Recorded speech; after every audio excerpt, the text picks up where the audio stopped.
Daya, what a surprise! यहाँ से गुजर रहा था सर, सोचा अर्जुन को मिलता चलो। ये क्या तबीयत ठीक नहीं क्या इसकी?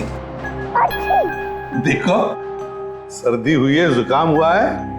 अरे हमारा टाइगर, क्या हुआ आपको? दया अंकल, दादू को समझाओ ना, खांसी और जुकाम तो नॉर्मल होता है, मैं तो इतना बीमार हूँ ही नहीं।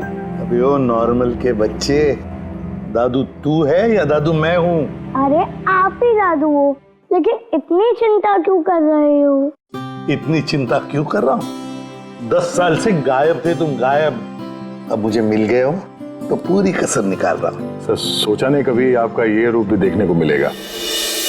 मतलब बड़े बड़े क्रिमिनल को धूल चटाने वाला एसीपी प्रद्युम्न आज अपने पोते के एक चीख से परेशान हो गया।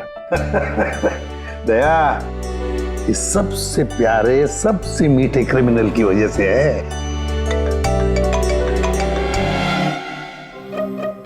क्या हुआ, फोन कहाँ है? अर्जुन बेटा, लगता है आपके फोन में ना मेरा एक कॉल आ रहा है ना? तो मैं वो कॉल रिसीव कर लूं? पहले चॉकलेट दो। अरे आज तो मैं ऐसे ही आ गया था, अगली बार मैं चॉकलेट लेके आऊंगा। ओके।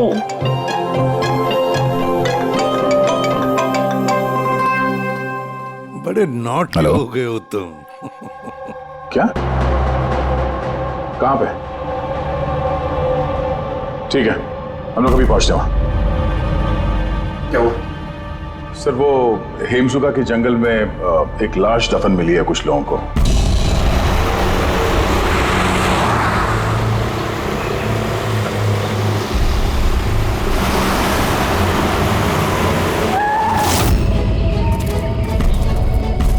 मैम प्लीज लाश को हाथ मत लगाइए मैम। एक मिनट मैम आप। मैम लाश को हाथ मत लगाइए please. Ma'am please please ma'am संभालिए अपने आप को। चाकू घोंप के मारा? नहीं सर, चाकू घोंप के नहीं, गोली मार दी गई है। गोली? तो ये चाकू का निशान? सर ये चाकू का निशान नहीं है, तलवार का निशान है। Cut cut cut cut cut यार, सुदेश पूरा टेक खराब कर दिया यार। हाँ सर पता है, लेकिन ये तलवार नहीं निकल रही है, देखिए आप खुद अटक गई है, ये देखिए।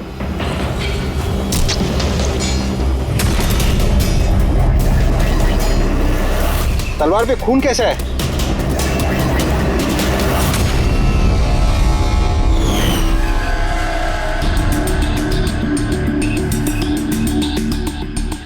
मतलब ये बॉडी जमीन में पहले से दफन थी? जी सर।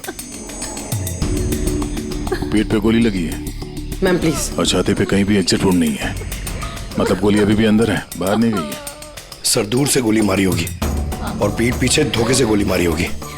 या धोखे से मारी है या फिर ये किसी को देख के भाग रहा था यहाँ से। ये औरत इनकी बीवी है?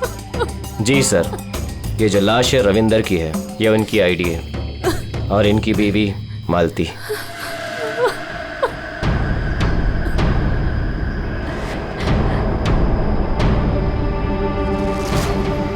हाथ में घड़ी है, वॉलेट है, मतलब चोरी करने के लिए खून नहीं किया। एक काम करो, ये आसपास जरा तलाशी लो, देखो कुछ मिलता है क्या। राइट सर, चलो।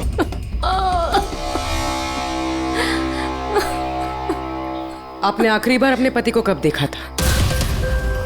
आज सुबह 10 बजे। क्या काम करते थे वो? मकान किराए पे चढ़वाते थे और बिकवाते भी थे। मतलब एस्टेट एजेंट? हाँ। आज सुबह कहाँ जाने के लिए निकले थे?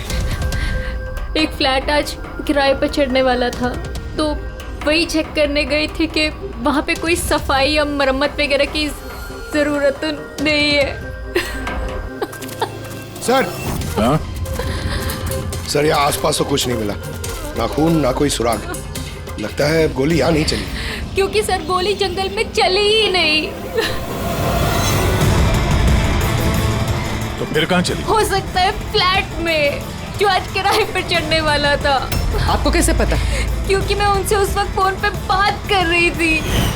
बेबी मैं पूछ रही थी कि सब्जी कौन सी खाओगे? लंच का तो पता नहीं, मगर स्वीट डिश में क्या लूंगा वो मालूम है। मैंने स्वीट डिश नहीं, मैंने सब्जी पूछी है, सब्जी कौन सी खाओगे? अरे कुछ भी बना लो, तुम्हारे हाथ का तो कड़वा करेला भी अच्छा लगता है। तो आज फिर आपको कड़वा करेला ही खिलाती हूँ। अच्छा बेबी, मैं फ्लैट पहुंच गया हूँ, थोड़ी देर में कॉल करूँ तुम्हें? ये क्या? मारना मत मुझे। हेलो हेलो, मुझे मत मारना। नहीं।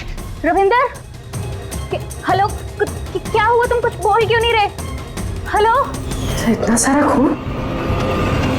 सर यानी मालती ठीक कह रही थी, रविंद्र का खून यही हुआ है और फिर उसे यहाँ से जंगल ले जाया गया और दफना दिया गया। लाश को अगर यहाँ से ले जाया गया था तो फिर किसी ने देखा कैसे नहीं?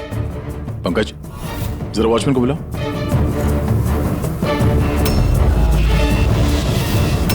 सर ये देखिए, बुलेट्स के निशान।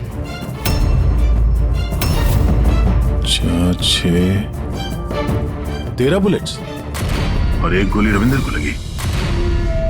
तो क्या 14 गोलियां चली थी क्या यहाँ पे? पूर्वी, जरा अंदर चेक करो, देखो कुछ मिलता है क्या। सर, ये खून अंदर अंदर आओ।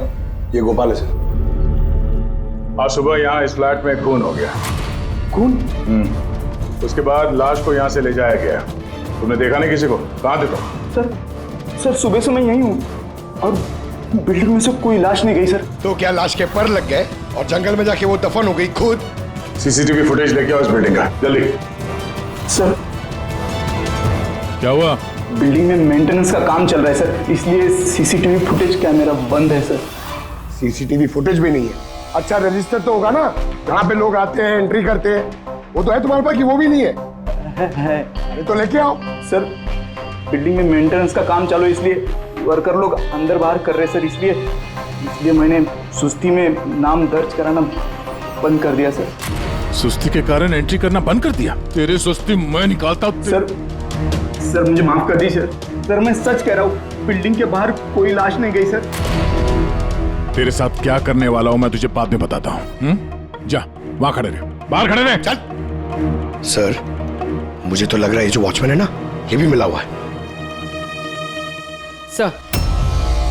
सर पूरा फ्लैट खाली है, ये लड़कियों के कुछ कपड़े मिले हैं, हो सकता है किसी पुराने किराएदार के हों। लड़कियों के कपड़े? और कोई सुराग? नहीं सर।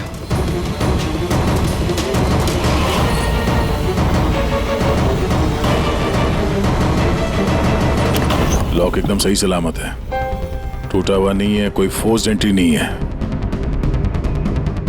सर अगर ये पता चल जाए कि ये फ्लैट की चाबी किस किस के पास हो सकती है तो मुजरिम तक पहुंचना आसान हो सकता है। फ्लैट की चाबी मकान के मालिक के पास होगी या फिर किसी पुराने किराएदार के पास या फिर किसी ऐसे आदमी के पास जिसने इस फ्लैट की डुप्लीकेट चाबी बना ली हो। पूर्वी, इस मालती से पता करो कि यहां इस फ्लैट में पुराने कौन कौन किराएदार थे। साळुंखे, तेरे कहने के मुताबिक रविंद्र पर जो गोली चली वो फ्लैट में नहीं चली? हाँ बस, मैं यही कह रहा हूँ। अरे, गोली उस फ्लैट में नहीं चली तो फिर कहाँ चली? उसकी वाइफ ने हमें उसी फ्लैट के बारे में बताया और वहां इतना सारा खून मिला हमें। दया, दरअसल जो खून फ्लैट में मिला है वो खून रविंदर का है ही नहीं। रविंदर का नहीं तो फिर किसका खून है सर? मेरे ख्याल से ये पता लगाना तो आप लोगों का काम है। यानी एक और लाश ढूंढनी पड़ेगी। एक नहीं अभिजीत, 4 लाशें। क्राइम सीन पे जो खून मिला है वो 4 अलग अलग लोगों का खून है। 4 अलग अलग लोगों का खून, लेकिन उनमें से कोई भी खून रविंद्र का नहीं है। तो मतलब 5 खून हुए। हाँ फ्रेडी, 5 लोगों का। तो हो सकता है कि जब ये खून खराबा हो रहा था उस फ्लैट में तो रविंद्र वहां पर पहुंच गया और उसने सब कुछ देख लिया। हाँ सर, गलत वक्त पे गलत जगह पे पहुंच गया वो और खूनी के हाथों मारा गया वहां। सर फिर तो वो बाकी की 4 लाशें भी खूनी ने जंगल में दफनाई होगी। मगर 4 लाशें बिल्डिंग से कौन लेके गया होगा और कैसे? किसी ने तो देखा होगा। सर, सर मालती ने मुझे किराएदारों की डिटेल्स दी। ये फ्लैट 3 साल पहले ही किराए पे चढ़ा था और अब तक सिर्फ 2 लोग रह चुके हैं वहां पे। एक है कबीर जो 1 साल पहले वहां रह रहा था। हाँ सर, रिटायरमेंट के बाद कबीर जी वहाँ अकेले रहते थे और फिर अमेरिका शिफ्ट हो गए अपनी बेटी के पास। और दूसरा है आकाश। 3 महीने में उसे फ्लैट से निकाल दिया गया। आसपास वालों की काफी कंप्लेंट्स थी उसके खिलाफ, क्योंकि वो एक शराबी था। सर, इन दोनों के पास फ्लैट की चाबी हो सकती है, और फ्लैट के मालिक के पास। फ्लैट का मालिक कौन है? सर, मालिक ऑस्ट्रेलिया में रहता है और 3 साल से इंडिया नहीं आया। ये रविंद्र जी उनके अकाउंट में किराए का पैसा डायरेक्ट ट्रांसफर करते थे। तो फिर मुझे ये आकाश ही गड़बड़ लग रहा है। आकाश, मम्मी सोने दो ना। ओए, नशे से बाहर आ। मैं मम्मी दिखता हूँ देखो, सीआईडी ऑफिसर हूँ मैं। अरे वाह, बारिश हो रही है। Where is my umbrella? खड़ा करो उसे, खड़ा करो। Where is my umbrella? उठो। चल इधर। आकाश जी उठिए, सीआईडी वाले आए हैं आपसे पूछताछ करने। Good morning. Good morning. Good morning. बात सारी है, इसको इलायची खिलाओ। मुझे मालूम था सीआईडी वाले एक दिन आएंगे मेरे पास। मालूम था मतलब? रविंदर के खून में तेरा हाथ है? हाँ? रविंदर? हाँ? कौन रविंदर? मैं किसी रविंदर को नहीं जानता। तो रविंदर को नहीं जानता? तो फिर ये क्यों बोला कि तुझे पता था कि सीआईडी यहाँ पे आने वाली है? क्योंकि मुझे भी सीआईडी बनना है, देश की सेवा करना है। लेफ्ट। आकाश, केशव बिल्डिंग, फ्लैट नंबर 105, वहां रहते थे ना तुम? रहता था, लेकिन उन लोगों ने मुझे लात मार के भगा दिया। मेरे पूरे कपड़े भी नहीं दिए। I have only this shirt. I'm very poor. शादी हो गई तेरी? नहीं। नहीं? गर्लफ्रेंड है? गर्लफ्रेंड है। वो मेरी। लेकिन ये आप क्यों पूछ रहे हो? This is personal. क्योंकि केशव बिल्डिंग के उसी फ्लैट के कबर्ड में हमें लड़कियों के कपड़े मिले हैं, शायद तुम्हारी गर्लफ्रेंड के हैं? लड़की मेरे फ्लैट में कभी नहीं आई, कभी नहीं। I am very truly gentleman, white collar. Sir, ये कबीर जी सर, वो भी अकेले रहते थे और इसके जाने के बाद वहां कोई रहा ही नहीं। रहता कैसे नहीं था? जब मैं अपना बाकी का सामान लेने गया था ना, तो वहाँ 2 लड़कियां थी। ये लो अपना सामान और निकलो यहाँ से। क्यों मालती? झूठ क्यों कहा हमसे कि उस फ्लैट में सिर्फ 2 ही किराएदार रहते थे? एक तरफ आप अपने पति के खूनी को फांसी पे चढ़वाने की बात करती हो, झूठ बोल के हमें गुमराह किया आपने, क्यों? नाटक करिए सर, इसी ने अपने पति को मारा और अभी हमारे सामने खड़े होकर आंसू आ रही है। सर, मुझे इसके साथ 2 मिनट दीजिए सर, देखिए सच कैसे बोलती है। ये क्या कह रही हैं आप? इनके बारे में ऐसे कैसे कह सकती हैं?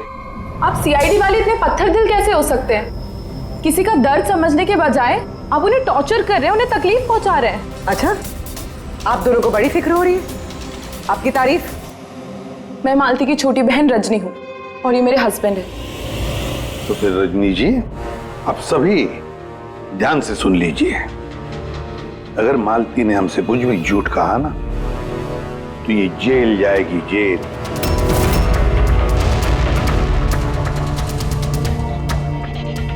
हाँ सर, मैंने झूठ बोला था क्योंकि सर बहुत सारे किराएदारों के हमने रजिस्ट्रेशन नहीं कराए थे। तो गैर कानूनी तरीके से तुमने कुछ लोगों को वहां फ्लैट में ठहराया हुआ था, बिना डॉक्यूमेंट्स और बिना रजिस्ट्रेशन किए हुए?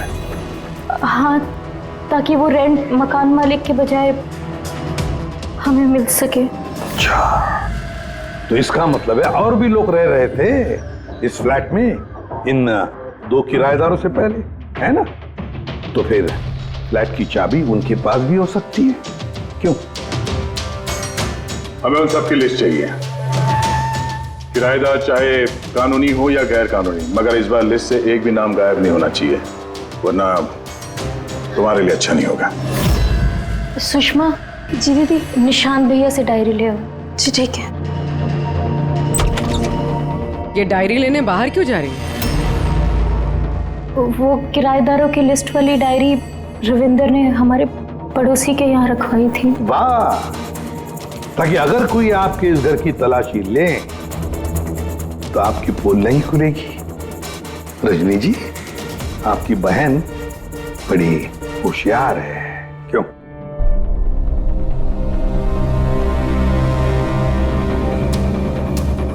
मालती भाभी, ये डायरी मंगाई क्या?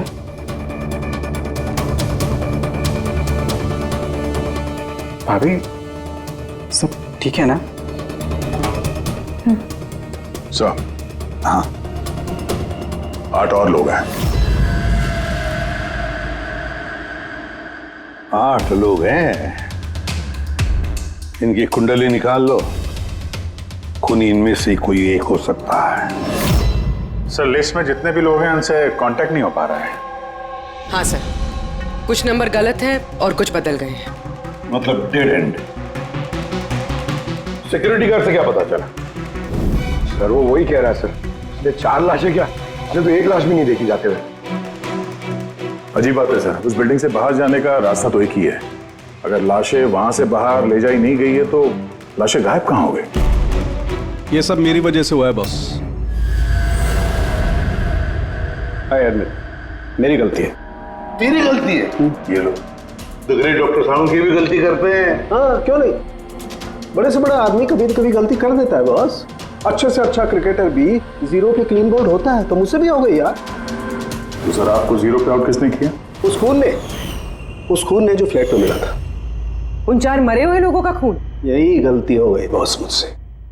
दरअसल वो 4 लोग मरे हुए थे ही नहीं। क्या मरे हुए नहीं थे? मतलब मरे हुए नहीं थे मतलब जिंदा थी।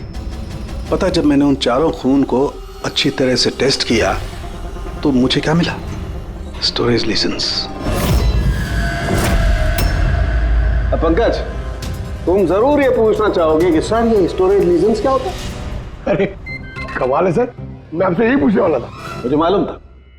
रेड ब्लड सेल्स जब अपना बदलाव करते हैं स्टोरेज के दौरान, उसे कहते हैं स्टोरेज लीजन। तो वो जो 4 किस्म के खून हमें वहां से मिले थे वो ताजा नहीं थे, स्टोर थे। एग्जैक्टली।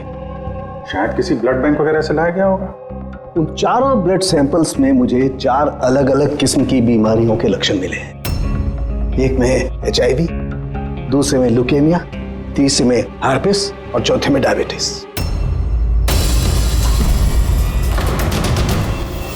कंटामिनेटेड खून, मतलब ये 4 खून के सैंपल किसी ऐसी जगह से लाए गए हैं जहां पे बीमारी वाला खून स्टोर होता है सर। हाँ, कंटामिनेटेड खून। ऐसा खून तो नष्ट किया जाता है, इंसिनरेटर में भेजा जाता है जहां पर ये डिस्ट्रॉय करते हैं। और ऐसे इंसिनरेटर्स तो हमारे शहर में 2 जगह हैं। एक बार फिर से इस फ्लैट में चल के चेक करते हैं, पता तो चले कि उन गोलियों का और ये बीमारी वाली खून का कनेक्शन क्या है।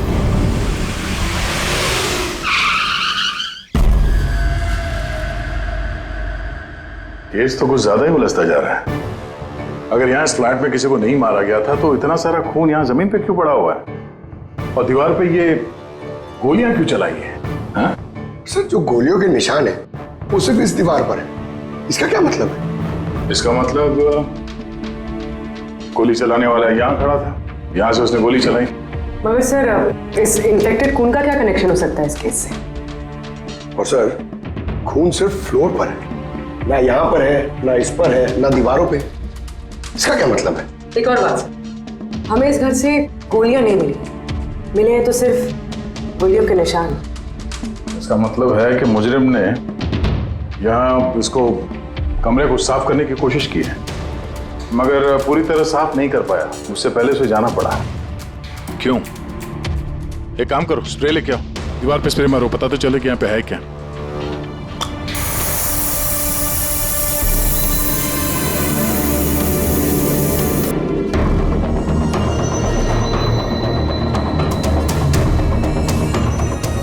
यहाँ पे भी खून के निशान है।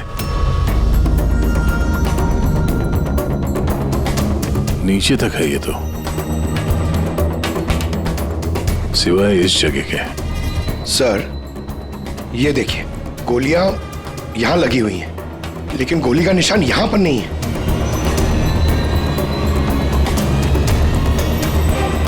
ये क्या? ये निशान, ये टायर के निशान जैसा कुछ है। मतलब बाइक लेके आए इधर? पंकज, वो टायर नहीं, वो जो फर्नीचर के नीचे पहियों पे लगा होता है टायर, वो रबर का। कोई फर्नीचर रखा हुआ था यहाँ पे, शायद कोई कुर्सी। मगर सर हमने तो पूरा फ्लैट चेक किया, कुर्सी वगैरह तो कुछ भी नहीं है यहाँ पे। सर, लगता है वो कुर्सी इसी बिल्डिंग में हुई, छुपाई हुई। एक काम करते हैं, बिल्डिंग में ढूंढते हैं उसे।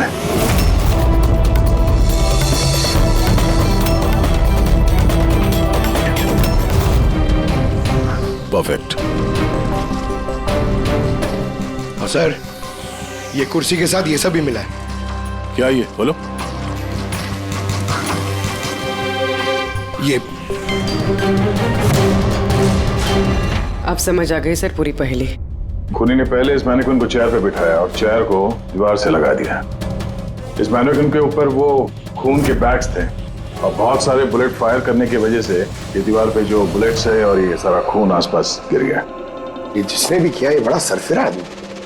मतलब ये सब करने की जरूरत क्या थी? और सर रविंद्र को इसलिए मार दिया गया क्योंकि रविंद्र ने उसे पुतले पे गोलियां चलाते देख लिया था। सर, आज तक तो एक ही बात सुनी है सर, अगर खूनी किसी को मार रहा हो, किसी तीसरे आदमी ने उसे देख लिया तो उसे मार देगा। लेकिन यहाँ पे तो खूनी एक पुतले को मार रहा था, एक पुतले के लिए उसने रविंद्र को मार दिया। हो सकता है खूनी यहाँ पे शूटिंग प्रैक्टिस कर रहा हो, उसे किसी का मर्डर करना होगा, लेकिन उसके रिहर्सल वो यहाँ इस फ्लैट में कर रहा था। रविंद्र को मारने के लिए इतनी लंबी रिहर्सल? मगर उसे कैसे पता था कि रविंद्र यहाँ आने वाला है? हो सकता है उसकी बीवी ने बताया हो सकता है मालती का हाथ हो इस जुर्म में। अब ये रिहर्सल रविंद्र के लिए थी या किसी और के लिए तो बता नहीं सकते हैं, पर ये मुमकिन है कि इस पूरे प्लान का ये रविंद्र भी हिस्सा हो। सर, हिस्सा हो या ना हो, लेकिन मरा तो रविंद्र ही है। मेरी तो एक बात समझ में नहीं आ रही है कि उसकी लाश यहाँ से जंगल पहुंची कैसे? सर, मानो उस अलमारी की चाबी हमारे पास रहती है जिसमें खून स्टोर किया जाता है, मगर वो अलमारी सिर्फ और सिर्फ कर्नल शिशिर की मौजूदगी में ही खोली जाती है, उनके बिना कभी नहीं। कर्नल शिशिर? जी सर, वो यहाँ के सिक्योरिटी फर्म के हेड है। सर, उनके पास पूरा हिसाब किताब रहता है कि अलमारी में से कब कितने बैग खून के रखे गए और कब कितने बैग नष्ट कर दिए गए। और वैसे भी सर अलमारी खोलने के लिए 2 चाबियां चाहिए होती हैं, पर हमारे पास सिर्फ एक चाबी है। सर, दूसरी चाबी कर्नल साहब के पास रहती है हमेशा से। मतलब कर्नल साहब भी अकेले ये अलमारी नहीं खोल सकते क्योंकि दूसरी चाबी आपके पास है ना? नहीं सर, उनके पास दोनों चाबियां होती हैं, जैसे हमारे मालिक विनोद सर के पास होती है। और विनोद सर, आपके मालिक वो कहाँ हैं? सर, वो ग्रीस गया है अपनी फैमिली के साथ वैकेशन मनाने। तो बच्चे, कर्नल साहब ये रिटायर्ड आर्मी ऑफिसर हैं क्या? जी सर, आर्मी में लोग आज भी उनकी बहुत इज्जत करते हैं। देश की फौज के सबसे बेहतरीन शार्प शूटर्स में से एक थे वो। आर्मी छोड़कर उन्होंने अपनी खुद की सिक्योरिटी फर्म चालू कर दी। सर, खूनी जिस तरीके से गोली चला रहा था वहां पे, लगता है गन पे हाथ काफी साफ था उसका। कहीं ये कर्नल शिशिरी तो शामिल नहीं है इस जुर्म में? मिलते हैं कर्नल साहब से।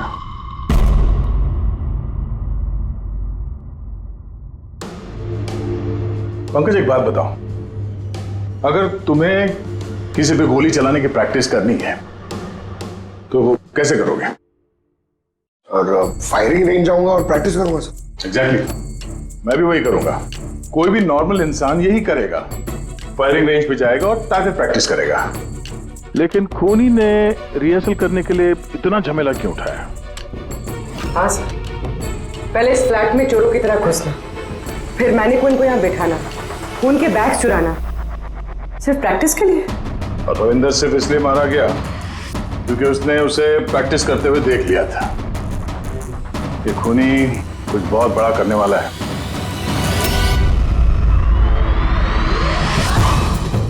पूरी ट्यूशन देना सर।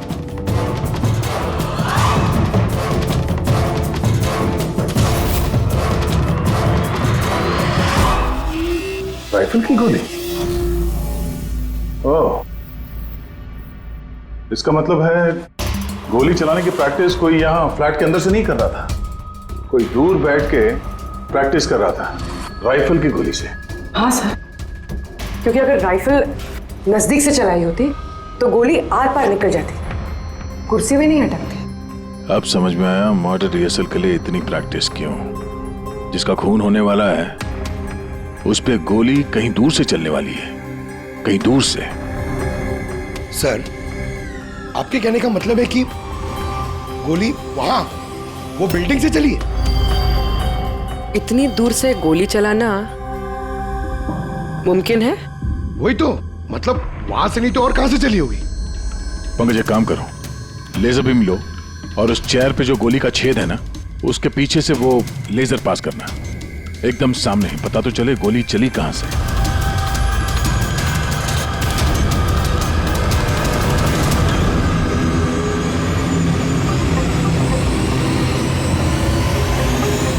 बिलबोर्ड? कोई बिलबोर्ड से गोली कैसे चला सकता है, वो भी सड़क के बीचों बीच? कमाल है, सीआईडी वाले मेरे घर पे पहली बार आए हैं, वो भी मेरे आर्मी के दिनों की तारीफ करने नहीं बल्कि खून के लिए मुझ पे इल्जाम लगाने। इल्जाम नहीं लगा रहे हैं, सिर्फ अपनी ड्यूटी कर रहे हैं, और ड्यूटी की अहमियत आप जैसे फौजी से बेहतर कौन समझ सकता है। तो आपको ये भी पता होगा अभिजीत बाबू कि आपके और मेरे जैसे सिपाही देश की रक्षा करते वक्त अपनी जान दे देते हैं, लेकिन अपने देश से और अपने काम से कभी गद्दारी नहीं करते हैं। देखिए, ना तो मैंने उस खून की चोरी की है और ना ही मैंने किसी का खून किया है। वैसे अपने फौज के दिनों में आपने बॉर्डर पे तो कई दुश्मनों को मारा होगा। दुश्मनों की जान लेने में और मासूमों की जान लेने में जमीन आसमान का फर्क होता है, और आपने भी तो कई गुनहगारों को मारा होगा अपनी ड्यूटी के दौरान। क्यों, ये फर्क समझ नहीं आता आपको? आता है, लेकिन ये समझ में नहीं आ रहा कि चाबी सिर्फ आपके पास है, तो फिर वो खून चोरी कैसे होगा? उसकी इंक्वायरी मैं कर रहा हूं, जैसे ही मुझे पता चलेगा मैं आप लोगों को बता दूंगा।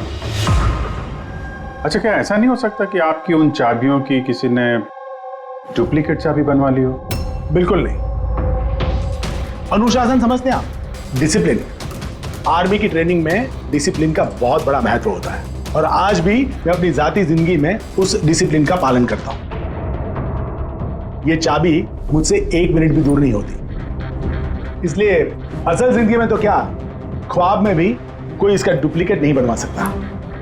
ठीक है, आपका स्टेटमेंट तो सुन लिया, लेकिन अभी तक ऐसा कोई सबूत नहीं मिला जिससे आप पूरी तरह निर्दोष साबित हो सके। इसलिए जब तक ये केस सॉल्व नहीं होता, यहाँ आना जाना लगा रहेगा।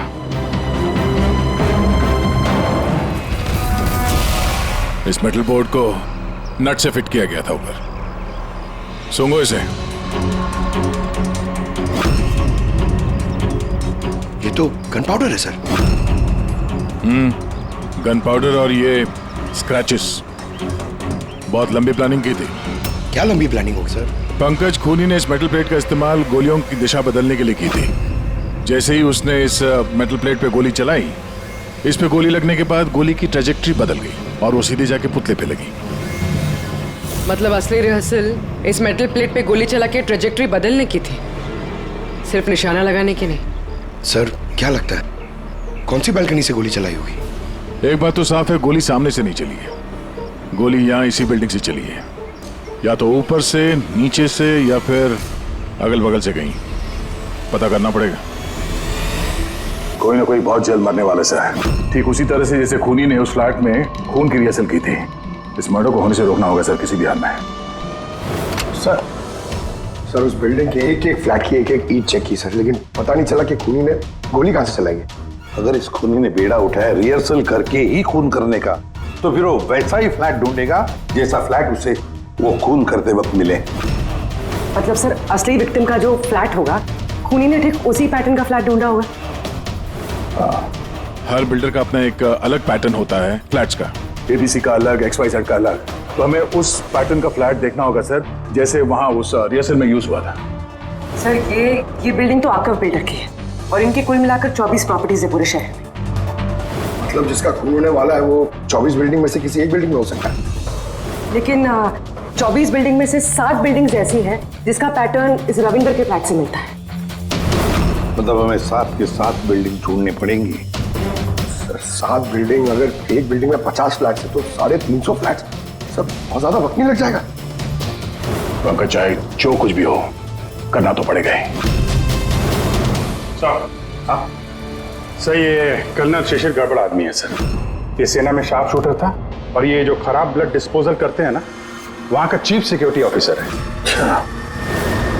पंकज, ये ब्लूप्रिंट किसका है? ये रविंदर के फ्लैट का है सर, जहाँ पे मर्डर नहीं हुआ था बट रिहर्सल हुआ था।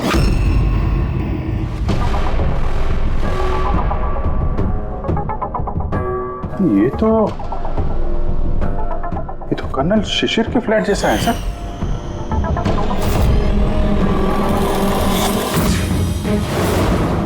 क्या? हाँ सर, ये फ्लैट का लेआउट बिल्कुल कर्नल शिशिर के फ्लैट जैसा है। ये चेयर पे मैनिक्वीन है, ऐसे ही चेयर पे वो रोज शाम को 4 बजे चाय पीता है सर। ठीक शाम को 4 बजे मैं इस सोफे पर बैठकर अपनी चाय पीता हूँ। ओह, तो खूनी कर्नल शिशिर को मारने का प्लान बना रहा था।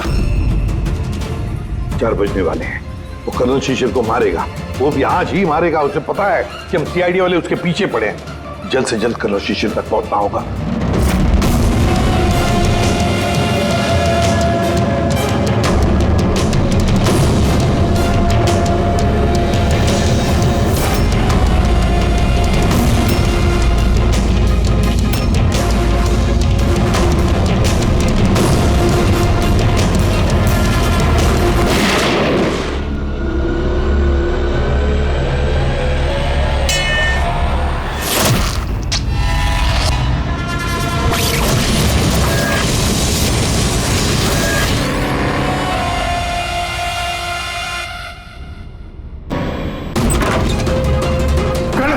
क्या करना है? जल्दी जल्दी इधर।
सॉरी, तुम्हारी जैकेट गंदी हो गई। क्या करें, हमें पता नहीं था ना गोली कौन से फ्लैट से चली है, इसलिए रिवर्स रिकोशे का सहारा लिया। और उस फ्लैट में जिस दिशा से गोली आई उसी दिशा में हमने गोली चलाई, और देखो खून भरी गोली ने तुम्हारा पता बता दिया, मिस्टर उत्कर्ष। जाने तो मुझे, कूद जाऊंगा यहाँ से। अच्छा ठीक है, कूद जाओ यार, लेकिन पहले ये तो बताते जाओ कर्नल शिशिर को क्यों मारना चाहते थे? छोड़ उसे भाई, मेरे पास आ जा। अच्छा भाई है ये? हाँ, जा भाई, मिल ले अपने भाई से, जा। इधर आ तू।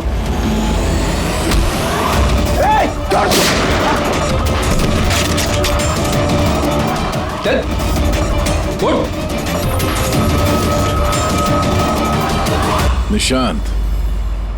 निशांत और उत्कर्ष, तुम दोनों भाई हो। पर किस बात का बदला लेना चाहते थे तुम लोग कर्नल शिशिर से? बाप की मौत का। इस आदमी ने हम दोनों के सामने हमारे बाप की जान ली। तुम दोनों दीपक के बच्चे हो? मैं आज भी नहीं भूल सकता, जिंदगी में पहली बार ट्रिगर पे उंगली रखते वक्त मेरे हाथ कांपे थे, क्योंकि मैं दो मासूम बच्चों के सामने उनके बाप को नहीं मारना चाहता था। दीपक एक आतंकवादी था, और अगर मैं उसे नहीं मारता तो उसने जो बम रखा था शहर में, उससे कई मासूम लोग मारे जाते। मर जाते तो मर जाते, कम से कम हमसे हमारा बचपन तो नहीं छिनता। इतना प्यार करते थे हम अपने पापा से। ने उसी दिन कसम खा ली थी कि इस आदमी को हम वैसे ही मारेंगे, वैसे ही राइफल से। इसलिए मैंने पता लगाया कि तुम कहाँ काम करते हो, और फिर उसी कंपनी में नौकरी कर ली। तुम्हारे घर का एड्रेस भी पता लग गया, और फिर किसी ना किसी बहाने तुम्हारे घर आकर मुझे तुम्हारा डेली रूटीन पता लग गया। और उसके बाद मैंने एक ऐसे फ्लैट की तलाश शुरू कर दी जिसका डिजाइन और लेआउट बिल्कुल उसके फ्लैट जैसा हो। जैसे ही मुझे रविंदर का फ्लैट मिला, मैं उसके पड़ोस में शिफ्ट हो गया। मैंने उससे दोस्ती कर ली, और दोस्ती के बहाने उसके घर आते जाते उसके घर की डुप्लीकेट चाबी बनवा ली तुमने, हाँ? और फिर मैंने उस खून वाली अलमारी की भी डुप्लीकेट चाबी बनवा ली, कंपनी के मालिक की चाबी की मदद से, उनके ग्रीस जाने से पहले। जब रविंद्र फ्लैट में आया तब क्या हुआ? उसने मैं मर्डर का रिहर्सल करते हुए देख लिया। अगर मुझसे नहीं मारते तो हमारा पूरा प्लान चौपट हो जाता। और फिर निशांत उसे घर के बाहर लेकर गए। सुन, ज्यादा होशियारी की ना तो वहीं गोली दाग दूंगा। चल बंद कर दरवाजा। और मैं पीछे घर के अंदर ही रुक गया, साफ सफाई करने के लिए। उसके बाद निशांत रविंदर को जंगल लेके गया और वहीं पे मार डाला, और उसकी लाश भी वहीं दफना दी, जंगल में। हाँ, अगर वो बेवकूफ लोग वहां फिल्म की शूटिंग नहीं कर रहे होते तो तुम लोग को ये लाश मिलती भी नहीं। भूल गए तुम कि कोई भी गलत काम, कोई भी जुर्म छुप कर नहीं रह सकता, सामने आता ही है। एक बात बताओ उत्कर्ष, फ्लैट की साफ सफाई करने के बाद भी वहां पर खून कैसे मिला? क्योंकि इससे पहले मैं पूरी सफाई करता, आप लोग वहां पर आ गए। मैंने दीवार से गोली निकाली, उसके ऊपर का खून साफ करा, टेरेस पर कुर्सी और मैनिक्विन रखकर वापस आ ही रहा था कि वहां आप लोग आ गए। अब जेल की सलाखों के पीछे बैठकर बदले की आग में क्या खोया क्या पाया, ये सोचते बैठना।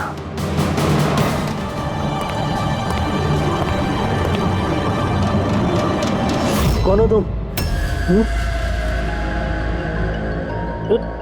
मेरे रूम में कैसे घुसी तुम? हाउसकीपिंग हो? अभी मैनेजर को फोन करके तुम काम से निकलवाता हूँ। सॉरी रतन सर, एक्चुअली आपके रूम का फायर अलार्म गलती से बज गया था। मैं चेक करने आया था कि कोई खतरा तो नहीं है। मैंने दरवाज़ा नॉक किया था, पर शायद आप सो रहे तो इसलिए खोला नहीं, इसलिए मुझे मास्टर की यूज़ करके अंदर आना पड़ा। Are you fine? फाइन, गो।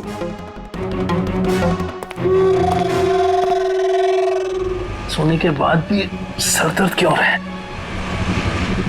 लगता है डबल शॉट कॉफी पीनी पड़ेगी। हाँ लिशा, काम हो गया। Great job. अब फटाफट वहां से निकलो, होटल का एक्चुअल स्टाफ 5 मिनट में वहां आ जाएगा। हाँ ठीक है, मैं निकलता हूँ, बाय।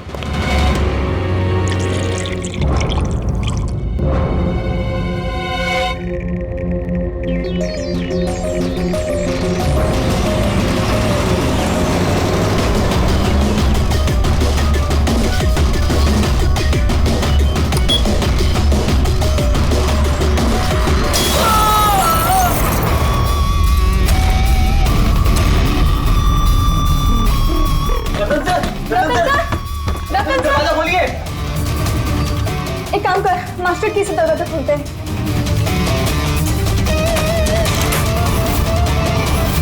रतन सर, रतन सर, रतन सर!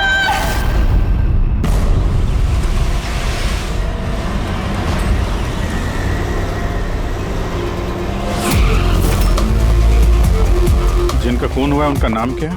सर रतन जी, वो हमारे रेगुलर कस्टमर थे और वो बहुत ही बड़े फिजिसिस्ट भी थे सर। फिजिसिस्ट? जी सर। मतलब फिजिक्स में एक्सपर्ट है ये? जी सर। कितने बजे हुआ ये सब? सर यही तकरीबन सुबह 6:30 बजे। हटिए, चलिए हटिए प्लीज, हटिए।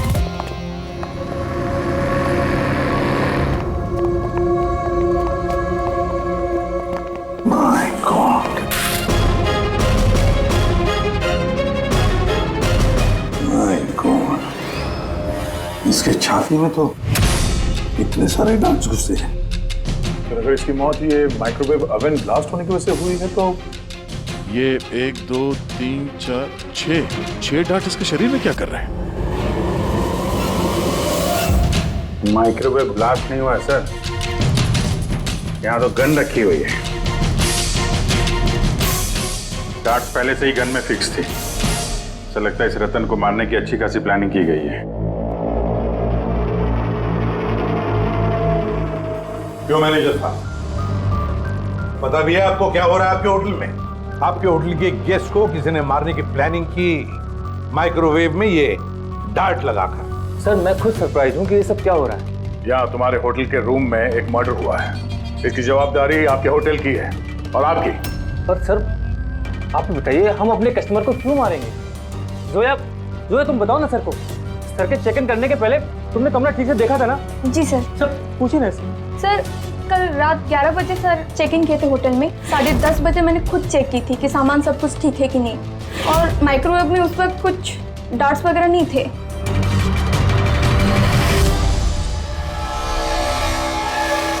सर आधा खाया हुआ पिज़्ज़ा है सर। यार ये आपके यहाँ ये बाहर का खाना अलाउड है? सर अलाउड तो नहीं है, लेकिन रतन सर रेगुलर थे तो किसी स्टाफ ने अलाउ कर दिया होगा सर। यार स्टाफ में कौन था जब ये पिज़्ज़ा कमरे के अंदर लाया गया? हा? क्या हुआ? हमारे सवाल शुरू हुए तो तुम्हारी जुबानें बंद हो गई? सीसीटीवी फुटेज देखना है हमें। रात 10:30 बजे से सुबह 6 बजे तक जो कुछ भी हुआ है उन्हीं 7.5 घंटों के बीच में ही हुआ है।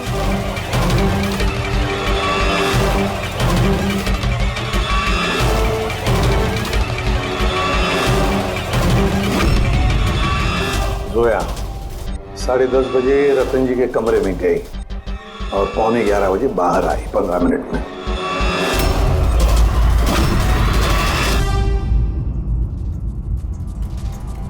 ग्यारह बज के 11 मिनट पे ही रतन कमरे में गया। फॉरवर्ड करना सर।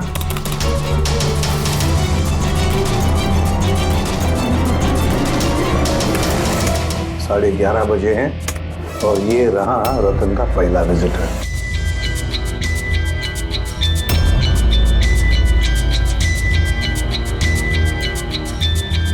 अरे 5 मिनट में बाहर भी आ गया।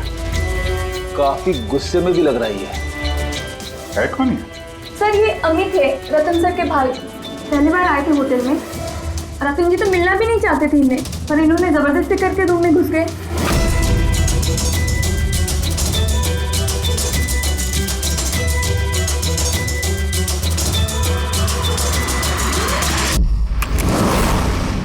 अच्छा, वो पिज्जा कमरे के अंदर ऐसे गया सर। फॉरवर्ड करना जरा, फॉरवर्ड करना।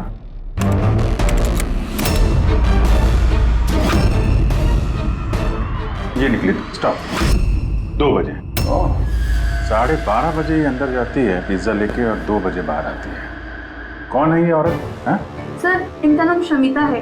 ये रतन जी की बहुत खास दोस्त है। लगभग हर वीकेंड में आते हैं उन्हें मिलने के लिए।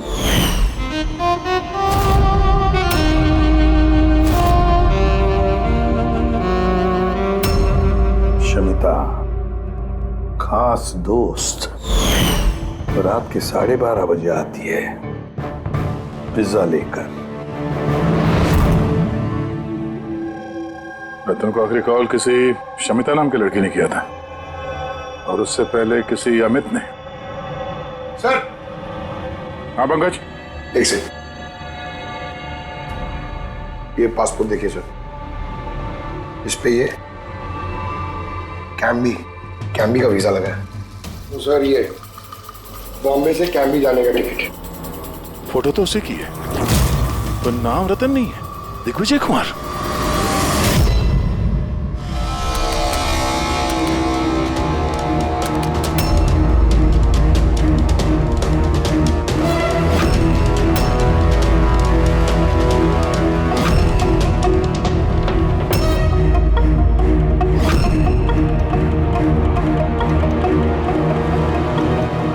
सुबह सुबह के 6 बजे होटल का स्टाफ मेंबर रतन के कमरे में जाता है और 6:30 बजे बाहर आता है, मतलब ठीक रतन की मौत से पहले।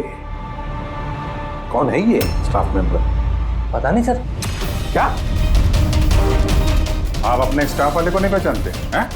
सर ये स्टाफ का आदमी नहीं है, मैं पता करवाता हूँ सर। मुकुल ये जाकर देखो ये आदमी कौन है, कोई नया स्टाफ आया है क्या? सर एक बात समझ में नहीं आ रही, ये रतन एक फिजिसिस्ट था, देश के स्पेशलाइज्ड स्पेस प्रोग्राम पे काम कर रहा था। नकली पासपोर्ट बनाने की क्या जरूरत? वही तो, कोई किसी फिजिसिस्ट को मारने के लिए इतनी लंबी प्लानिंग क्यों करेगा? पूर्वी ये लैपटॉप चेक करो सर रतन का। सर हाँ, मैंने सारा रिकॉर्ड चेक कर लिया। ये बंदा होटल के किसी भी डिपार्टमेंट में काम नहीं करता है, इवन वो स्टाफ का भी नहीं था सर। सर मुझे लगता है वो बाहर का ही था। ये लो, कोई बाहर का अनजान आदमी आपके यहाँ आता है, होटल का स्टाफ बन के घूम रहा है, ये आपकी सिक्योरिटी है?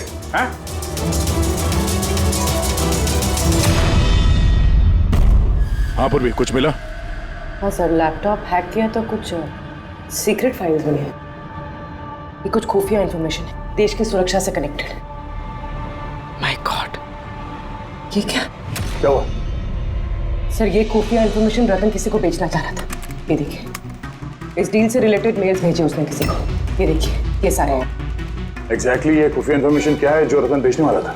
सर हमारे देश के बॉर्डर पे कितने जवान तैनात हैं, आर्मी के पास कौन कौन से हथियार हैं, फौज की टुकड़ियां किन किन एरियाज में और कहां पर नहीं, सारी जानकारी है इसमें। अगर ये इंफॉर्मेशन किसी गलत आदमी के हाथ लग गया तो देश की सुरक्षा को खतरा हो सकता है। सर ये मिलिट्री की कॉन्फिडेंशियल फाइल्स उसे मिली कहां से? ऑब्वियसली पंकज, किसी आम आदमी के पास ये क्लासिफाइड फाइल्स नहीं हो सकते हैं। ये क्लासिफाइड फाइल्स और ये डुप्लीकेट पासपोर्ट इस बात की तरफ इशारा कर रही है कि ये रतन कोई फिजिसिस्ट नहीं था, ये किसी दुश्मन देश का जासूस था जो अपना काम करने के बाद इस नकली पासपोर्ट के जरिए देश छोड़ के भागने वाला था हमेशा के लिए। ये तो एप्रन वगैरह निकाल के बाहर निकल गया सर। फोन पर भी बात कर रहा है। वो तो भाई पार्टनर हो बात। रेडी, होटल के बाहर के जितने भी सीसीटीवी कैमराज हैं सबकी फुटेज चेक करो। सर जब तक इस अनजान स्टाफर का पता चलता है, ये शमिता और रतन का भाई अमित, इनसे पूछताछ करते हैं। सर ये रतन शायद फिजिसिस्ट नहीं था, दुश्मन देश का जासूस था सर। जासूस? हाँ सर, हमें उसके बैग से ये नकली पासपोर्ट मिला, उसके लैपटॉप में ये खुफिया फाइल्स है सर, ये देखिए। माय गॉड, तो फिर हमें जल्दी से जल्दी रतन के घर वालों से मिलना चाहिए और इस शमिता से भी पता तो चले कि ये रतन फिजिसिस्ट था भी या कोई जासूस। एक तो अभी मेरे पति का खून हुआ है और अब सीआईडी वाले उन पर देश से गद्दारी का इल्जाम लगा रहे हैं। भाभी संभालिए अपने आप को।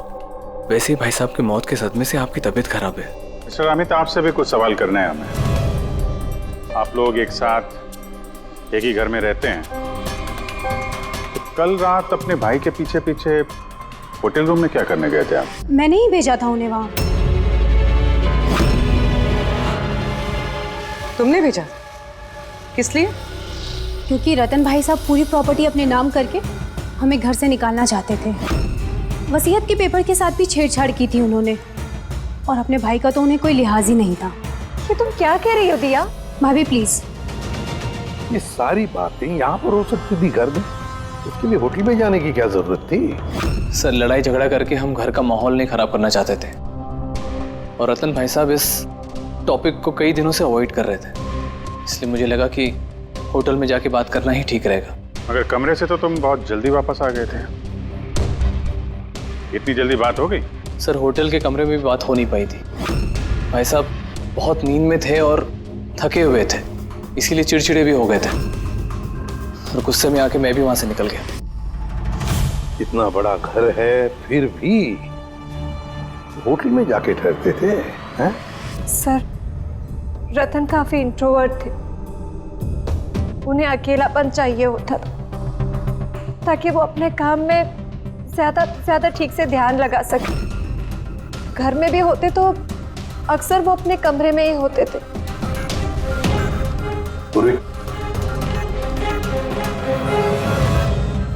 उन्हें जब कभी ज्यादा डिस्टरबेंस महसूस होता था तो वो अक्सर होटल में जाया करते थे।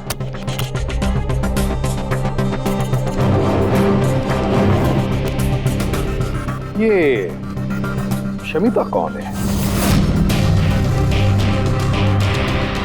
शमिता? प्लीज कुछ कीजिए ऑफिसर। मैंने सुबह मिसिंग कंप्लेन दर्ज कराई थी, शाम होने वाली है, मेरी बीवी का कहीं कुछ पता नहीं चल रहा है। जीजू प्लीज रिलैक्स, शमिता दीदी मिल जाएगी। क्या शमिता जी लापता है? जी। आप लोग? हम लोग सीआईडी से। अच्छा, वो आप लोग आ गए। ये लोग तो कुछ कर नहीं पा रहे। अब आप लोग पता लगाइए ना, मेरी बीवी कहाँ है। हम लोग तो पता लगा ही लेंगे। एक खून करके जो भागी है वो। क्या?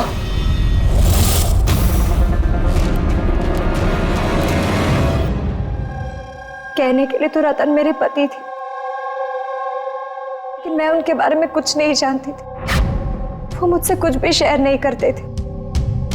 उनकी जिंदगी के हर पन्ने मेरे लिए राज से कम नहीं था।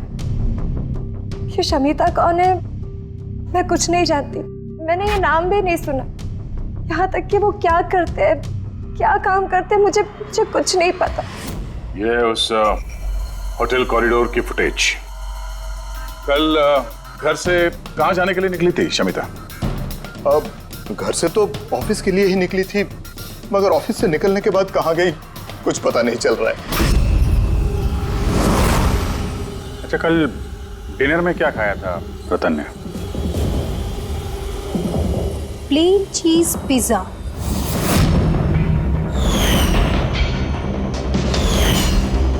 है ना भाभी?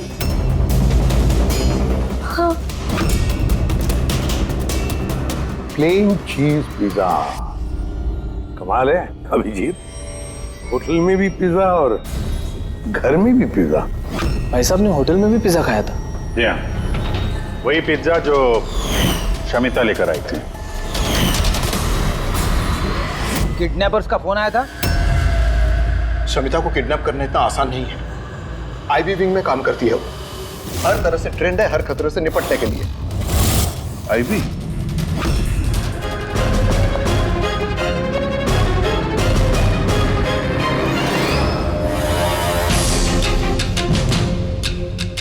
ये लो, कमरे के अंदर कमरा। सर इधर आइए। ये कंप्यूटर हैक हुआ है सर। एक काम करो, पूरे घर की तलाशी लो। गाड़ियां, विग्स, ओहो, प्रोस्थेटिक्स। अभिजीत देखा है सर? हाँ सर। और ये लॉकर में क्लासिफाइड फाइल्स। लगता है काफी समय से जासूसी चल रही है इसकी। सिर्फ इतना ही नहीं सर, कोई तो है जो रतन पे नजर रखे हुए था। उसकी कंप्यूटर की एक एक एक्टिविटी को मॉनिटर कर रहा था। ये कंप्यूटर हैक है। कौन हैकर है पता लगा?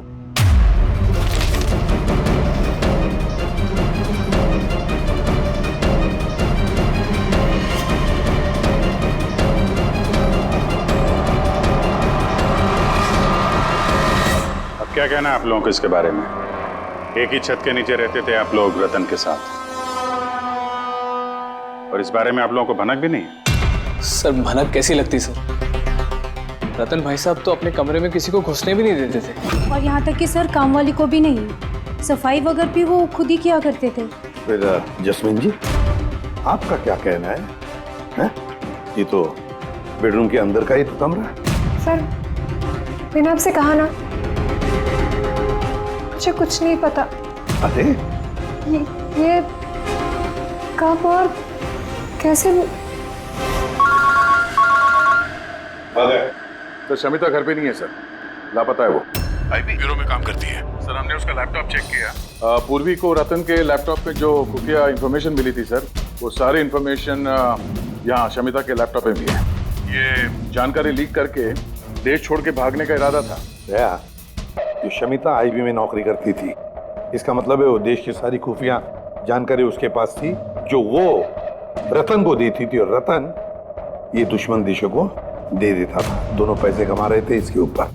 हाँ सर, मगर इस बार उसने डबल क्रॉस कर दिया रतन को। उसने उसे जान से मार दिया और मार के यहाँ से भाग गई। या सारे के सारे सबूत इकट्ठा करो और ब्यूरो में लेकर आओ।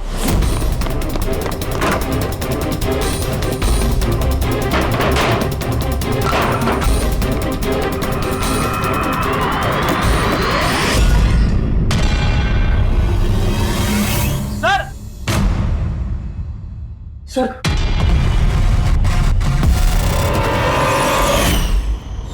शमिता? आद्या। सर, ये विक्रम और अंजलि, इनके जो एलिबाइज हैं वो हमने चेक किए। जब खून हुआ उस रात ये विक्रम ग्रैंड रोड में एक ट्रैफिक जाम में फंसा हुआ था और रात के करीब 2 बजे घर पहुंचा वो। और ये अंजलि? सर, अंजलि भी रात के 12 बजे तक काम कर रही थी और करीब 1:30 बजे के आसपास वो घर पहुंची। सब देखकर ऐसे लगता है कि ये कोई मामूली मर्डर केस नहीं है, देश की सुरक्षा से जुड़ा हुआ है। सर ये देखिए सर, ठीक ब्लास्ट से पहले सुबह 6:30 बजे के आसपास इस लाल गाड़ी में एक औरत होटल से बाहर गई। सर, हाँ, वो जो नकली होटल स्टाफ वाला था ना सर, वो भी उसी वक्त निकला था, लेकिन दूसरे गेट से। ये देखिए। पूर्वी, गाड़ी कितने बजे आई थी होटल में? सुबह 6 बजे। निकल गई 6:30 बजे, आधे घंटे बाद। लड़की के चेहरे पे जूम करो जरा, देखें तो सही। हमारे डेटाबेस में कुछ नाम और चेहरे हैं जिनसे देश की सिक्योरिटी को खतरा है। ये गद्दारों और जासूसों वाली लिस्ट है। इनके चेहरे स्कैन करो और उन सब से मैच करके देखो। अब पंकज, आरटीओ से पता करो कि ये गाड़ी किसके नाम पर रजिस्टर्ड है। सर, बड़ा ही कंफ्यूजिंग केस है सर, कुछ समझ भी नहीं आ रहा है आखिर ये माजरा है क्या। रेडी, एक बात तो पक्की है कि ये केस देश की सुरक्षा से जुड़ा हुआ है, इसलिए जिसने भी इस शमिता और रतन को मारा है ना, वो कोई मामूली क्रिमिनल नहीं, मामूली खूनी नहीं है। ये चक्कर कुछ और ही है। ओहो, अरे क्या हुआ, कुछ मिला? हाँ सर, मिला। ये आदमी और औरत उस लिस्ट में नहीं है देश के गद्दारों वाली, बल्कि उन लोगों के लिस्ट में है जो देश से गद्दारी करने वालों को पकड़ के खत्म करते हैं सर। ये दोनों आईबी ऑफिसर्स हैं, अलीशा और ईशान। ऐसे भी प्रद्युम्न, मैं आपकी बहुत इज्जत करता हूं, इसलिए मैं कुछ नहीं कह रहा। अगर यही इल्जाम किसी और ने लगाया होता तो वो ऑफिसर अब तक बहुत पछता रहा होता। शेखर जी, आप आईबी के हेड हैं, इसलिए वो ना आपका ये धमकी भरा रवैया मैं भी बर्दाश्त नहीं करता। एसीपी साहब, मैं धमकी नहीं दे रहा हूं, आपके इल्जाम का जवाब दे रहा हूं। आपने बड़ी आसानी से हम पर रतन और शमिता के खून का इल्जाम लगाया है।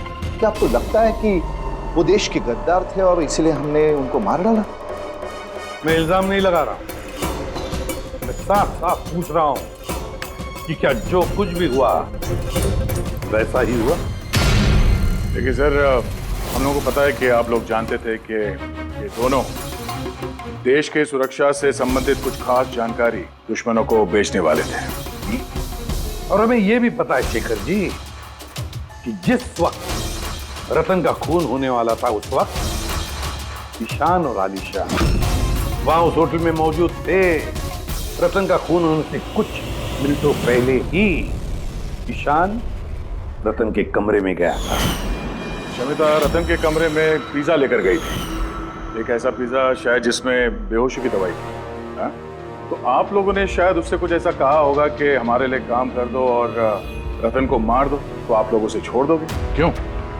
मगर वो अलग बात है कि उससे पहले शमिता मारी गई खुद अपने ही घर में, ये सच है कि हमें शमिता और रतन के गैर कानूनी कामों के बारे में पता चल गया था और इसीलिए सिर्फ और सिर्फ हम लोग उन पर नजर रख रहे थे। कुछ ऐसी कहानी सुनाइए शेखर जी जिस पर यकीन किया जाए। सर प्लीज आप शेखर सर से इस तरह बात नहीं कर सकते। और तुम भी एसीपी साहब से इस तरह से बात नहीं कर सकते। Relax boys. अलीशा तुम ही बताओ, तुम दोनों उस दिन होटल पे क्यों गए थे? रतन के लैपटॉप से उन फाइल्स की कॉपी बनाने जो उसने दुश्मन देश को ईमेल कर दिया था, ताकि हमें ये पता चल सके कि हमारी कौन कौन सी खुफिया इंफॉर्मेशन उन तक पहुंच चुकी है। तो अब तसल्ली हो गई आपकी? हमारा मकसद सिर्फ नजर रखना था, मारना नहीं था। हाँ, लेकिन अगर जरूरत पड़े और हमारे पास ऑर्डर्स हो तो ऐसे देश के गद्दारों को मारने के लिए हमें आपके परमिशन की जरूरत नहीं है। सर फिलहाल तो टेंशन वाली बात यह है कि जिस किसी ने उन दोनों को मारा है तो उसके हाथ देश की खुफिया जानकारी लग गई होगी। वो ये जानकारी जिसे मर्जी दे सकता है, दुश्मनों को, आतंकवादियों को या किसी और को भी। हाँ, अगर हमें वो इंसान मिल गया जिसने उन दोनों को मारा है और जिसके पास देश की खुफिया जानकारी है, तो हम उसे मारने में भी हिचकिचाएंगे नहीं। और हमें पूरा यकीन है कि आईबी के पहुंचने से पहले सीआईडी उस तक पहुंच जाएगी। एसीपी प्रद्युमन, अपने ऑफिसर को समझाइए ये वक्त एक दूसरे को चुनौती देने का नहीं है, बल्कि मिलकर साथ काम करने का है। शेखर जी, देश की चिंता जितनी आप लोगों को है ना, उतनी चिंता हम सीआईडी वालों को भी है। लेकिन एक बात अच्छी तरह से याद रखना, जब तक ये मर्डर सुलझा नहीं जाता तब तक आप उस गद्दार तक पहुंच नहीं सकते। शमिता ने वो खास जानकारी लीक करके रतन को दी और रतन वो इंफॉर्मेशन किसी को बेचने वाला था। मगर इससे पहले कि रतन अपनी गद्दारी का काम पूरा कर ले, किसी ने शमिता को रतन के खून के प्लान में हिस्सा बना लिया। और अब अगर वो ईशान नहीं है तो जो कोई भी है सर, उसे जल्द से जल्द ढूंढना होगा क्योंकि उसी ने शमिता को भी मारा है। हाँ, बोलता हूं क्या क्या सारुण के, अब क्या नया चक्कर है तेरा? क्यों? जब हम लोगों ने अपनी आंखों से उस सीसीटीवी फुटेज में देखा है कि रात के 12:30 बजे शमिता वहां होटल के कॉरिडोर में थी, तो तू कह रहा है कि वो शमिता नहीं थी? कौन हो सकता है? रतन की मौत कैसे हुई? रतन की मौत हुई जहर की वजह से। वो डार्ट जो हमें रतन की बॉडी में से मिला है, उस पर इतना जबरदस्त जहर लगा हुआ था कि सेकंड्स में ही रतन की मौत हो गई। और सर पॉइंट नंबर 2, इस माइक्रोवेव में डार्ट फिक्स करने के लिए खूनी को पूरा टाइम मिला होगा, क्योंकि ये नशीला पिज्जा खाने की वजह से वो बेहोशी की हालत में पड़ा होगा। तो बस जो नशीली दवाई हमें पिज्जा में मिली है, उसी नशीली दवाई के ट्रेसेस हमें रतन के पेट में से।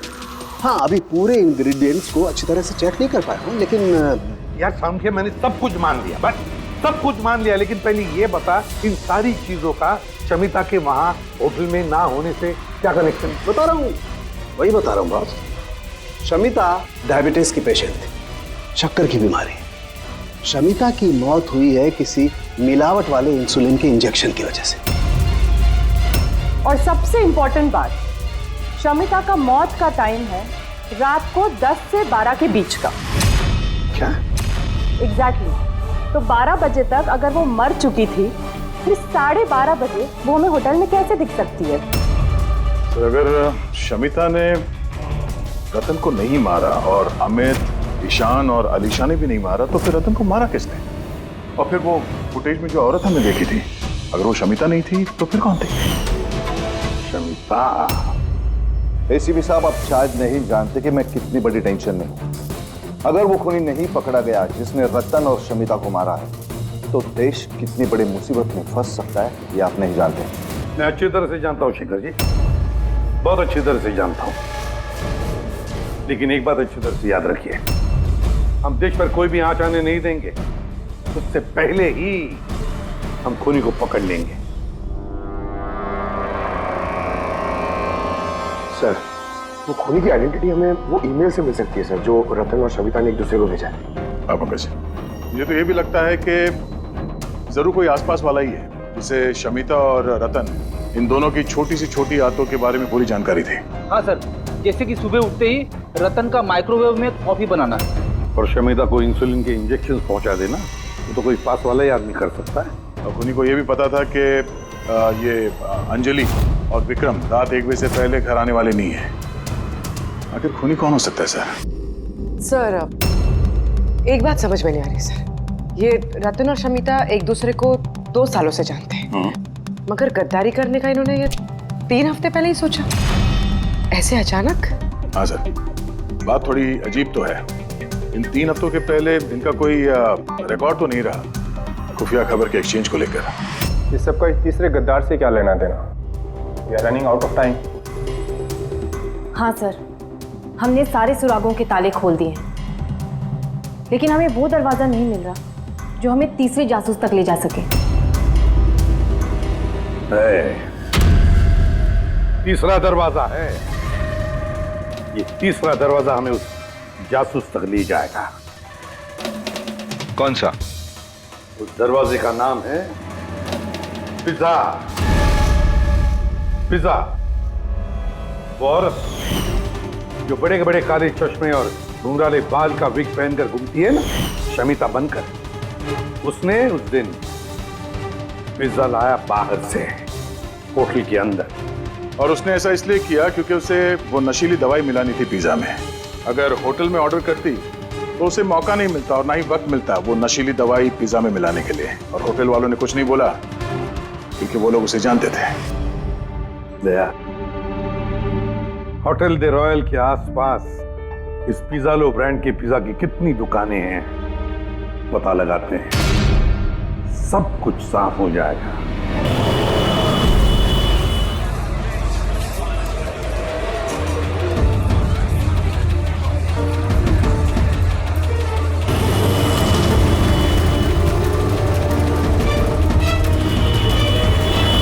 हाँ सर, कल रात 12:15 बजे कोई तो आया था पिज्जा लेने, लेकिन वो कोई लड़की नहीं बल्कि एक लड़का था। इन दोनों में से कोई था? हाँ सर, यही था वो। विक्रम? चक्कर क्या है? अरिका, 1 मिनट आओ। यस। अरिका, ये दोनों स्लाइड्स में पिज्जा के सैंपल्स हैं। इसमें वो है जो हमने उसके पेट में से निकाला है, दूसरा ये पिज्जा का वो टुकड़ा है जो एक्चुअल है, जो टेबल पे रखा हुआ था। जरा देखो दोनों। सर इट्स ऑब्वियस ना कि यही वाला पिज्जा खा के रतन वो बेहोशी वाली नींद सोया था, इसमें देखना क्या है? Do you think I am a fool? No क्या पे? अरे कोई वजह होगी तभी तुम्हें दिखा रहा हूँ ना, प्लीज देखो ना। Of course sir, just see it. हाँ सर, हाँ।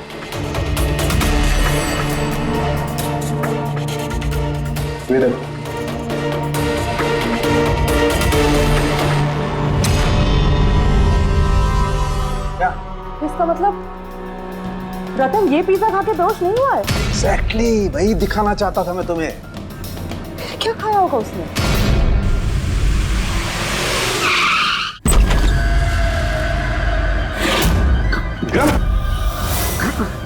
विक्रम, उसे क्या हो गया? विक्रम, जल्दी एम्बुलेंस को फोन करो। ये किस चीज की तरफ इशारा कर रहा है? फोन पे? हाँ, क्या है इस फोन पे? 5 मिनट में एम्बुलेंस आ रही है। गुड।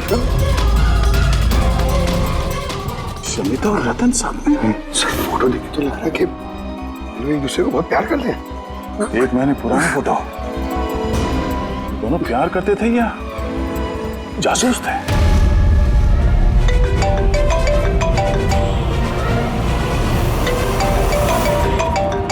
हाँ डॉक्टर साहब। अरे यार, इस केस में तो नया ही पेज फंस गया। अब क्या हुआ? याद है वो पिज्जा जो रतन ने खाया था होटल में, जिसकी वजह से वो गहरी नींद सो गया। हाँ, वही पिज्जा जो वो नकली शमिता होटल के रूम में लेकर गई थी। यार यही कच्चा खा गए। दरअसल रतन उस पिज्जा को खाने की वजह से बेहोश हुआ ही नहीं। रतन बेहोश हुआ है किसी और चीज को खाने की वजह से, जो शायद उसने होटल में आने से पहले ही खा ली। होटल में आने से पहले? अभिजीत ने बताया था कि होटल आने से पहले रतन ने पिज्जा ही खाया था। अच्छा, कल डिनर में क्या खाया था रतन ने? प्लेन चीज पिज्जा, है ना भाभी? हाँ।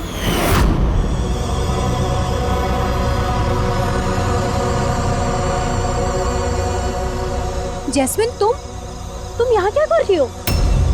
इन लोगों ने मुझे कुछ इन्फॉर्मेशन लाने के लिए कहा। मुझे कुछ पता ही नहीं उस इन्फॉर्मेशन के बारे में।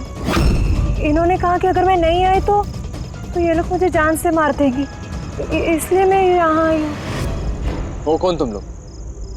हम तीनों को यहाँ धोखे से बुलाने का मतलब? देश के साथ धोखा ना हो, इसलिए हमें कभी कभी मुजरिमों के साथ धोखा करना पड़ता है। आई बी विंक। आप लोग वही है ना जिन्होंने रतन भैया को मारा था? रतन को किसने मारा और किसने नहीं, इसकी सच्चाई जल्द सामने आ जाएगी। लेकिन दिया, अमित, एक और सच्चाई आना बाकी है। वो क्या? वो ये कि तुम दोनों को ये पता होना चाहिए कि तुम एक देश के गद्दार के साथ रह रहे हो, है ना जैस्मिन?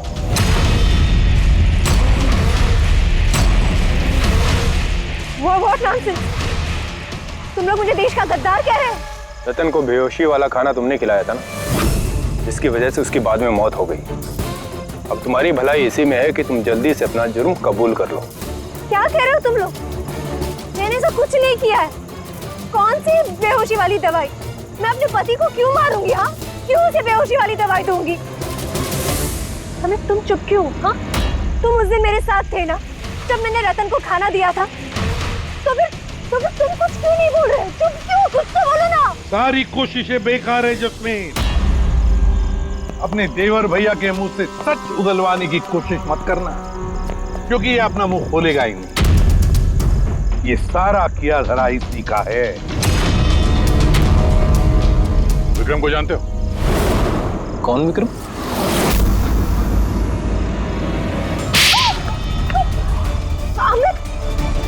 आप लोग इस तरफ आइए। वही विक्रम जिसे शमिता और रतन के एक्स्ट्रा मैरिटल अफेयर्स के बारे में तुमने जानकारी दी थी और कुछ फोटो भी भेजे थे हेलो मैसेंजर पे। ये देखो, डिस्प्ले पिक्चर में तुम्हारा चेहरा है। कुछ याद है? ये क्या? शमिता और रतन के फोटोग्राफ्स विक्रम को हेलो मैसेंजर ऐप से जैस्मिन ने किसी और ने भेजा है। अमित, देश को नुकसान पहुंचाने का मेरा कोई इरादा नहीं था सर। और ये सारा गद्दार जासूस वाला जो एंगल है, ये सब कुछ मेरा गेम प्लान था, ताकि मैं कानून को गुमराह कर सकूं। पूरी बात डिटेल में बताओ। ये गद्दारी वाला नाटक क्या है? सर, ये सब एक गेम प्लान था, ताकि रतन की मौत का इल्जाम मुझ पर ना आए और शमिता का मौत का इल्जाम विक्रम पर ना जाए। इसीलिए मैंने ये सब गद्दार जासूस का ताना बाना बुना था। तो रतन को मारना क्यों चाहते थे तुम? हाँ? क्योंकि वो मुझे और दिया को घर से बाहर निकाल देना चाहता था, और अगर वो ऐसा कर देता तो मैं कुछ नहीं कर पाता। लेकिन मेरी किस्मत अच्छी थी कि उसी वक्त मुझे रतन और शमिता के लव अफेयर के बारे में पता चल गया, और तभी मैंने ये सारा प्लान रचा। मैंने शमिता के हस्बैंड विक्रम को उसकी बेवफा बीवी का सबूत दिया। गुस्सा तो इतना आ रहा है मुझे कि मन कर रहा है उसे डिवोर्स दे दूं, मगर क्या करूं? इसमें मेरा ही नुकसान है। अगर उसने मुझे छोड़ दिया ना तो मैं खुद ही सड़क पे आ जाऊंगा। तो डिवोर्स मत दो, कुछ उससे भी बड़ा सोचो। मार डाले उन्हें। फिर मैंने और विक्रम ने रतन और शमिता के कंप्यूटर पे उनके नाम से ईमेल अकाउंट्स बनाए। रतन वाले ईमेल्स मैं भेजता था और शमिता वाले विक्रम। उस रात होटल में विक्रम ही नकली शमिता बनकर गया था। जब वो कमरे में पहुंचा तो उसने देखा कि रतन गहरी नींद में है। बस फिर उसने माइक्रोवेव में डार्ट्स फिट किए, थोड़ा सा पिज्जा खाया, नशीली दवाई मिलाई और फिर कमरे में से चला गया। और शमिता को वो जहरीला इंसुलिन का इंजेक्शन तुमने ही दिया था ना? हाँ, होटल जाने से पहले मैं शमिता के घर गया था। जी कहिए, आप कौन? तुम्हें आजाद करने आया हूँ। मतलब दो लोगों से प्यार करना अच्छी बात तो नहीं है ना शमिता जी? होटल के कमरे में रतन से मिलने क्यों गए थे तुम, जब ये सारा प्लान पहले से ही करके रखा हुआ था? भले ही वो मुझे घर से बाहर निकाल देना चाहता था, लेकिन था तो वो मेरा ही भाई। एक आखिरी मुलाकात तो बनती थी, और ये सब मेरे प्लान में भी मेरी मदद करती। मैंने विक्रम को पहले से इन्फॉर्म कर दिया कि रतन नींद में है और कुछ ही देर में सो जाएगा। और तुम्हें लगा कि सीसीटीवी फुटेज में बहुत सारे लोग दिखेंगे, उसमें अगर तुम भी दिख जाओगे तो कोई शक नहीं करेगा। इसीलिए तो मैंने ये सारा गद्दार जासूस वाला खेल रचा था, ताकि आप सब लोग इसी में उलझ के रह जाएं। लेकिन जब ये आईबी वाले भी इस केस में जुड़ गए तो विक्रम डर गया, और इसलिए तुमने उसे पैरालाइज कर दिया, और कुछ चारा भी नहीं था मेरे पास। ये तुमने क्या किया अमित? पैसों के लिए तुमने अपने भाई को मार दिया। अमित, जायदाद और पैसों की लालच में तुमने अपने सगे भाई का खून कर दिया, और तो और कानून के साथ और देश की सुरक्षा के साथ भी खिलवाड़ किया। बहुत संगीन जुर्म किए तुमने। कानून तुम्हें कड़ी से कड़ी सजा देगा। CID के और भी मजेदार और सस्पेंस से जुड़े एपिसोड्स को देखने के लिए हमारे चैनल को सब्सक्राइब करें और बेल आइकॉन दबाना ना भूलें।